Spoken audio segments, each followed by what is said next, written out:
የማዕከላዊ ኢትዮጵያ ክልል ባህል ቱሪዝም ቢሮ ምክትልና የቱሪዝም ዘርፍ ኃላፊ አቶ መሐመድ ኑር ሳሊያ በዚህ ወቅት እንደገለጹት በክልሉ 295 የቱሪዝም መዳረሻዎችን በመለየት እየተሰራ ነው ብለዋል።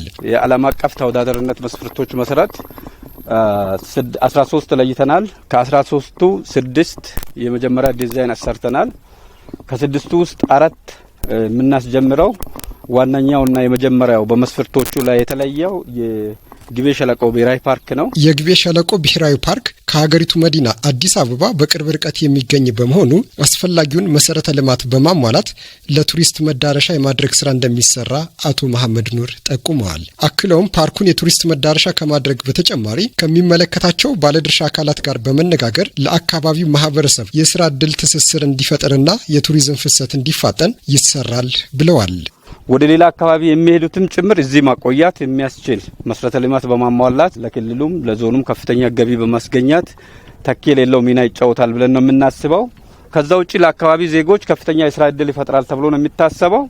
በጣም ከፓርኩ ጋር ከመስህቡ ጋር ኢንተግሬትድ የሆነ ልማት ስራዎችን በማካሄድ የንብ እርባታዎችን በማካሄድ የተለያዩ ወጣቶች ስራ ዕድል በመፍጠር እዚህ አካባቢ ውስጥ ላይ ያለውን እጽዋት ወደ ምግብነት አካባቢ ጥበቃውን በሚያጠናክር መንገድ አስፈላጊ ከሆኑ ተቋማት ጋር ተቀናጅቶ በመስራት ቀጣይነቱን ማረጋገጥ የሚያስችል ስራዎች ከዛሬ ጀምሮ መጀመሪያ ሲሰሩ የነበሩት ስራዎች በተጠናከረ መንገድ ይቀጥላል ብለን እናስባለን። የጉራጌ ዞን ዋና አስተዳዳሪ አቶ ላጫ ጋሩማ የጉራጌ ማህበረሰብ ተፈጥሮን ጠብቆ የሚኖር ህዝብ እንደሆነ ገልጸው የማህበረሰቡ አኗኗርና ባህልም ራሱ የቱሪዝም መስህብ መሆኑን ጠቁመዋል። አቶ ላጫ አክለውም ከመንግስት ጥረት ባሻገር የግሉ ዘርፍ ባለሀብቶችም በፓርኩ ውስጥ የመስተንግዶና የቱሪዝም መሰረተ ልማቶችን በመገንባት ተሳትፏቸውን ማጠናከር እንደሚገባ ገልጸዋል። ይሄ መጀመሪያ ነው። 2-3 ተጨማሪ ፌሶች ይኖራሉ።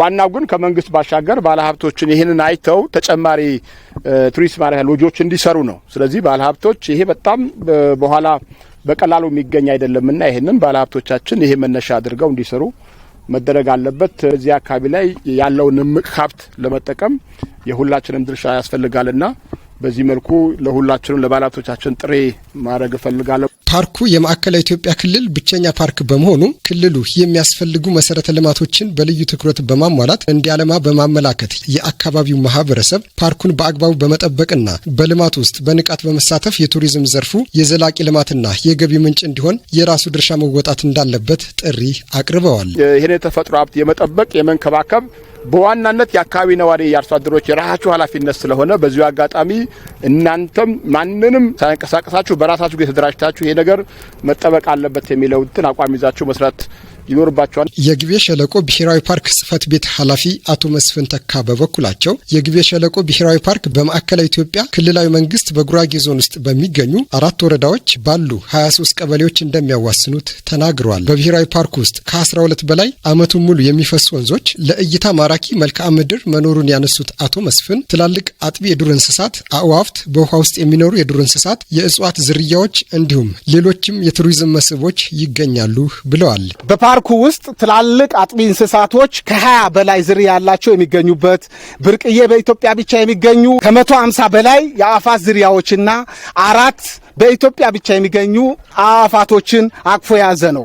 በውስጡ ዓመቱ ሙሉ የሚፈሱ ከ12 በላይ ወንዞች የሚገኙ ሲሆን በተለይ በውስጡ የሚገኙ ፏፏቴዎች ለአካባቢው ማህበረሰብና ለጎብኚዎችን ቀልብ የሚስቡ ናቸው። በመርሃ ግብሩ ከክልል ከዞንና ከወረዳ የተውጣጡ የሥራ ኃላፊዎች ተገኝተዋል።